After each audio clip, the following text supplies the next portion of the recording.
ଆସି ରାଷ୍ଟ୍ରପତି ଭାବରେ ମଧ୍ୟ ସେ ଅବସ୍ଥାନିତ ହୋଇଛି ଏବଂ ଦେଶର ଯଶସ୍ୱୀ ପ୍ରଧାନମନ୍ତ୍ରୀ ନରେନ୍ଦ୍ର ଭାଇ ମୋଦି ସର୍ବକାଳୀନ ରେକର୍ଡକୁ ଅତିକ୍ରମ କଲା ପରେ ପ୍ରଧାନମନ୍ତ୍ରୀ ଭାବରେ ନିର୍ବାଚିତ ପ୍ରଧାନମନ୍ତ୍ରୀ ଭାବରେ ସେ ଆଜି ଓଡ଼ିଶା ଗସ୍ତରେ ଆସୁଛନ୍ତି ଏବଂ ଓଡ଼ିଶା ଗସ୍ତରେ ସେ ଏଠି 47,000 କୋଟି ଟଙ୍କା ଶିଳାନ୍ୟାସ ଉଦ୍ଘାଟନ କାର୍ଯ୍ୟକ୍ରମରେ ମଧ୍ୟ ଦେଶ ଜାତୀୟ ଉଦ୍ଦେଶ୍ୟରେ ଏଠି ଲୋକାର୍ପଣ କରିବେ ଏବଂ ଏ ଆମ ସମସ୍ତଙ୍କ ପାଇଁ ବହୁତ ଗର୍ବ ଓ ଗୌରବ ବିଷୟ ଏବଂ ପାଖାପାଖି 4 ବର୍ଷ ମହାମହିମ ରାଷ୍ଟ୍ରପତି ତାଙ୍କ କାର୍ଯ୍ୟକାଳ ଗାରିମାମୟ କାର୍ଯ୍ୟକାଳ ପୁରା କରିବା ପାଇଁ ଯାଉଛନ୍ତି ଏବଂ ଦେଶର ବହୁତ କୀର୍ତ୍ତିମାନ ଏବଂ ଉଦାହରଣ ସୃଷ୍ଟି କରୁଥିବା କାର୍ଯ୍ୟକଳାପରେ ତାଙ୍କର ସମ୍ପୃକ୍ତି ସାରା ଦେଶରେ ବିଦେଶରେ ଉଲ୍ଲେଖନୀୟ ଅବଦାନ ରହିଛି ଏବଂ ପ୍ରଧାନମନ୍ତ୍ରୀ ଯଶସ୍ୱୀ ପ୍ରଧାନମନ୍ତ୍ରୀ ନରେନ୍ଦ୍ର ଭାଇ ମୋଦି ସବୁବେଳେ ଓଡ଼ିଶାର ବିକାଶ କଥା ଚିନ୍ତା କରିଛନ୍ତି, ବାରମ୍ବାର ଓଡ଼ିଶା ଆସିଛନ୍ତି ଏବଂ ସବୁ ସମୟ ପୂର୍ବୋଦୟର ଉନ୍ନତି ବିନା ଦେଶର ବିକାଶ ଅସମ୍ଭବ ଏକଥାକୁ ପ୍ରକାଶ କରିଛି ଏବଂ ପୂର୍ବୋଦୟ ଅର୍ଥ ଓଡ଼ିଶା ସମୃଦ୍ଧ ହଉ, ଓଡ଼ିଶା 1 ନମ୍ବର ରାଜ୍ୟରେ ପରିଣତ ହଉ ଆଉ ଓଡ଼ିଶାକୁ ଶିଖରରେ ପହଞ୍ଚିବା ପାଇଁ ପ୍ରବାସୀ ଓଡ଼ିଶାକୁ ଉତ୍କର୍ଷ ଓଡ଼ିଶା ପର୍ଯ୍ୟନ୍ତ ସବୁ କାର୍ଯ୍ୟକ୍ରମ ସେ ଯୋଗ ଦେଇ ଏ କଥାକୁ ସ୍ପଷ୍ଟତାର ସହିତ କହିଛନ୍ତି ଆଉ ଆଜି ସେ ମଧ୍ୟ କହିଲେ 47,000 କୋଟି ଟଙ୍କାର ଶିଳାନ୍ୟାସ ଉଦ୍ଘାଟନ କେବଳ ଆଣିନାହାନ୍ତି, ସେମିକଣ୍ଡକ୍ଟର ଆରମ୍ଭ କରି ବହୁ ଯୋଜନା ଆଣିବାରେ ଓଡ଼ିଶାରେ ଏବଂ ଓଡ଼ିଶାର ବିକାଶରେ ଭାରତବର୍ଷ ବିକଶିତ ଭାରତ ହଉ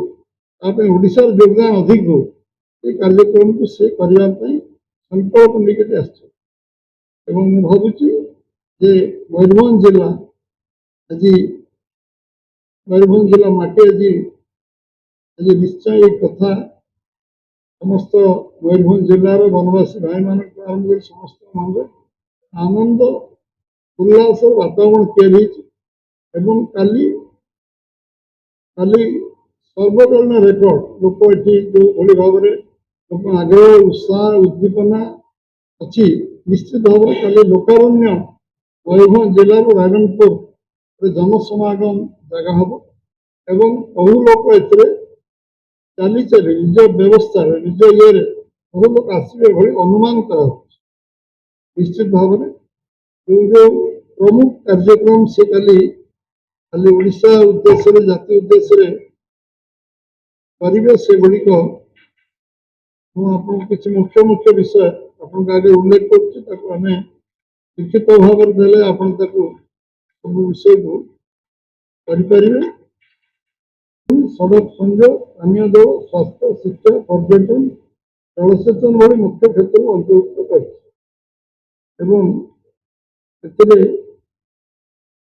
ଆପଣଙ୍କର ମୁଖ୍ୟ ପ୍ରକଳ୍ପମାନଙ୍କ ମଧ୍ୟରେ 600 ମେଗାୱାଟ କ୍ଷମତା ବିଶିଷ୍ଟ ଅପର ଇନ୍ଦ୍ରାବତୀ ସମ୍ପଦ ଷ୍ଟୋରେଜ ପ୍ରକଳ୍ପ ଆଇବି ତାପଜ ବିଦ୍ୟୁତ କେନ୍ଦ୍ରର ଦ୍ୱିତୀୟ ପର୍ଯ୍ୟାୟ ସମ୍ପ୍ରସାରଣ 2ଟି ପର୍ଯ୍ୟାୟ ହେଲା 660 ମେଗାୱାଟ ୟୁନିଟ୍ ଏବଂ ଝାରସୁଗୁଡ଼ା ଜିଲ୍ଲାର ଲଖନପୁରଠାରେ Bharat coal gasification and chemicals limited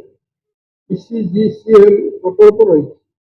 ଅନ୍ୟାନ୍ୟ ପ୍ରକଳ୍ପରେ ଭୁବନେଶ୍ୱର 300 PDP କ୍ଷମତା complex biogas plant Cuttack Bhubaneswar ସଂଯୋଗ ପାଇଁ କାଠିଗୋଡ଼ି ନଦୀ ଉପରେ ସେତୁ ବୌଦ୍ଧ ଜିଲ୍ଲାର ଧଳପୁର ହରଭଙ୍ଗା ସଡ଼କର ପ୍ରଶସ୍ତିକରଣ ନୂଆପଡ଼ା ଘାଟିପଡ଼ା ଜାତୀୟ ରାଜପଥର 4 ଲେନ୍ ବିକାଶ କୁସୁମ ଡିପ୍ ମେଗାଲିଫ ଜଳସେଚନ ପ୍ରକଳ୍ପ ରାଇରଙ୍ଗପୁରଠାରେ IGNOU ଆଞ୍ଚଳିକ କେନ୍ଦ୍ର ଓ ବ୍ୟାଡମିଣ୍ଟନ କମ୍ପ୍ଲେକ୍ସ ଅନ୍ତର୍ଭୁକ୍ତ ସେହିପରି ବୌଦ୍ଧରେ 300 ଶଯ୍ୟା ବିଶିଷ୍ଟ ଜିଲ୍ଲା ମୁଖ୍ୟ ଚିକିତ୍ସାଳୟ 24ଟି ଅଚଳ ବସଷ୍ଟାଣ୍ଡ ରାଜ୍ୟର ବିଭିନ୍ନ ଜିଲ୍ଲାରେ 9ଟି ସ୍ୱୟଂଚାଳିତ ଯାନ ପରୀକ୍ଷା କେନ୍ଦ୍ର ଉଦ୍ଘାଟନ କରାଯିବ। ଏହା ବ୍ୟତୀତ Nayagarh town bypass Kusumi smart irrigation ପ୍ରକଳ୍ପର ଭୂତ pipeline Chakpura Jajpur Keonjhar road Baitarani road multi tracking ପ୍ରକଳ୍ପ Hindol road Meramandali multi tracking ପ୍ରକଳ୍ପ ରାଇରଙ୍ଗପୁର କ୍ରୀଡ଼ା କମ୍ପ୍ଲେକ୍ସ ଓ ଆଦିବାସୀ ଗବେଷଣା କେନ୍ଦ୍ର ମଧ୍ୟ ଉଦ୍ଘାଟନ ବିଷୟ ଆଜି ଏବଂ ଏଥିରେ ସମସ୍ତ ଜନସାଧାରଣଙ୍କୁ ମୁଁ ଅନୁରୋଧ କରିବି ସମସ୍ତେ କାଲି ଦିନ 1ରୁ 2ଟା ଭିତରେ ସଭା କାର୍ଯ୍ୟ ସମ୍ପନ୍ନ ହେବ। ସମସ୍ତେ 11ଟା ଆଗରୁ ସବୁ ଜାଗାରେ ପହଞ୍ଚିବା ପାଇଁ ଅନୁରୋଧ କରୁଛି, କାରଣ ଯେଉଁ ଟ୍ରାଫିକ୍ ରହିବ ସେଥିରେ ସମସ୍ତେ ଆରାମରେ ଆସି ପହଞ୍ଚନ୍ତୁ ବସନ୍ତୁ ଏବଂ 2 ଘଣ୍ଟା ଆଗରୁ ପହଞ୍ଚିଲେ ଭଲ। ସର୍ବନିମ୍ନ 1 ଘଣ୍ଟା ଆଗରୁ ସେମାନେ ଜାଗା ଗ୍ରହଣ କରିବା ଦରକାର। ମିଟିଂ 1 ଘଣ୍ଟାର ହେବ 1ରୁ 2ଟା ଏବଂ ଏଥିରେ ବିଭିନ୍ନ ବିଷୟରେ ଆମେ ପୁରା ସମୟ ଶୁଣିବାର ସୁଯୋଗ ପାଇବା। ତେଣୁ ମୁଁ ସମସ୍ତଙ୍କୁ ଅନୁରୋଧ କରିବି ଆପଣ ଏ ସାମ୍ବାଦିକ ସମ୍ମିଳନୀ କେବଳ ଐତିହାସିକ ହେବନି, କାଲିର ସଭା ଐତିହାସିକ ସାଧାରଣ ସଭା ହେବ ଏବଂ କାଲିର କାର୍ଯ୍ୟକ୍ରମ ଦିନର କାର୍ଯ୍ୟକ୍ରମ ସ୍ୱର୍ଣ୍ଣାକ୍ଷରରେ ଲିପିବଦ୍ଧ ହୋଇକି ଭାରତ ଇତିହାସ ରହିବ। ଏଭଳି ଏକ କାର୍ଯ୍ୟକ୍ରମ ଓଡ଼ିଶାର ମୟୂରଭଞ୍ଜରେ ରାଇରଙ୍ଗପୁର ଠାରେ ଅନୁଷ୍ଠିତ ହୋଇଛି। ସମସ୍ତଙ୍କୁ ବହୁତ ବହୁତ ଧନ୍ୟବାଦ।